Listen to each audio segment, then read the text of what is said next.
बिहार सरकार जो circuit rate होता है उसको घटा दी, और फिर एक जगह और उसी में प्राइम लोकेशन में जहां की चौराहा बनना है मोकामा से बख्तियारपुर वाले में, उसमें फिर मेरा 15 कट्ठा जमीन जा रहा था, उसका फिर दाम आधा दे रहा था।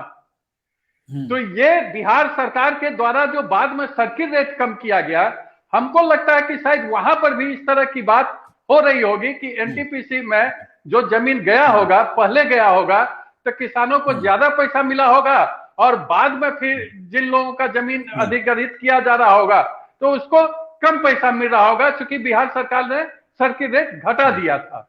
तो मेरे साथ खुद इस तरह की घटना घटी, इसलिए मैं उस अनुभव को आप लोगों के साथ साझा कर रहा हूं। शायद वहां भी इसी तरह की बात होगी। तो मन में तो काफी पीड़ा हुई, केस करने का भी मन किया, लेकिन बोझिल मन से एक लिख कर करके और किसान उठाए कि हम इस पर आगे लड़ेंगे। तो इस तरह की बात वहां भी हो सकती है कि यही हुआ होगा। तो बिहार सरकार को भी सोचना चाहिए कि किसानों को मिल रहा है तो उसमें बिहार सरकार बाधक नहीं बने, बल्कि सहायक बने। सहायक नहीं बनेंगे तो किसानों का तो एक बार में बेचारे का सब कुछ चला जाता है, फिर उसके घर परिवार के लिए कुछ बचता नहीं है।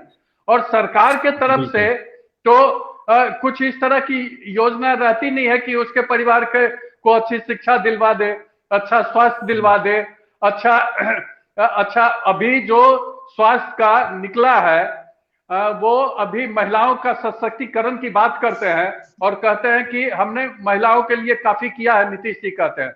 तो ये पुलिस डिपार्टमेंट में जो बहाली हुई है चंदन जी, इस बात को सारे बिहार के लोगों को भी जानना चाहिए, देश के लोगों को भी, कि ये केंद्र सरकार के द्वारा ये कहा गया था कि इतना % महिलाओं को पुलिस में रखना होगा। उसके आधार पर नीतीश कुमार जी ने उस नियम को लागू किया, न कि ये अपना नियम बना करके किए हैं। ये केंद्र सरकार का गाइडेंस था कि इतना % महिलाओं को रखना होगा पुलिस डिपार्टमेंट में।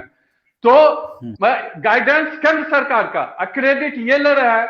अब बिजली का बात है तो बिजली केंद्र सरकार उत्पादन किया। जब इनका यूपीए की सरकार थी तो वो तो कोयला घोटाला कर करके उत्पादन ही नहीं होता था।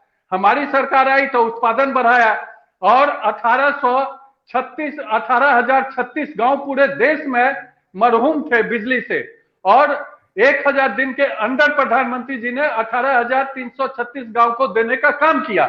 तो ये काम करवाते हैं प्रधानमंत्री नरेंद्र मोदी जी। क्रेडिट ये लेना चाहते हैं नीतीश जी कि हमने सब जगह बिजली पहुंचा दिया। अब हर एक खेत में पानी पहुंचाने का मेरा जनसंघ काल से था कि हर हाथ को काम, हर खेत को पानी। मेरा जनसंघ काल से यह नारा था। तो हमारी सरकार का यह है कि 1 ड्रॉप मोर क्रॉप, ये प्रधानमंत्री जी का नारा था। और 15 से अब ये जो बिजली पहुंचाया गया और फिर वहां बोरिंग करवाया जा रहा है 1 ड्रॉप मोर क्रॉप्स के थ्रू। अब क्रेडिट ये लेना चाह रहे हैं कि हम इसको कर रहे हैं। ये तो प्रधानमंत्री मोदी जी को धन्यवाद देना चाहिए। हाँ, मेडिकल कॉलेज की बात है तो पहले 14 से 19 में मोदी जी ने यह किया कि 3 लोकसभा क्षेत्र में एक मेडिकल कॉलेज खोलने का प्रावधान किया था। अब फिर 19 से लेकर के 24 तक में हर एक जिले में एक मेडिकल कॉलेज खोलने का प्रावधान कर दिया। तो प्रधानमंत्री मोदी जी सारी चीजों को देख करके कर रहे हैं।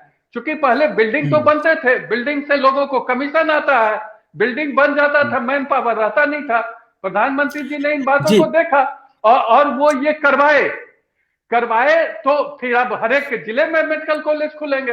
अब 22 में 22 मेडिकल कॉलेज का हो गया, 22 से पूरे देश में हुआ। हम आपके प्रश्नों का जवाब वसीम साहब से ले लेते हैं। आपने जो प्रश्न उठाया है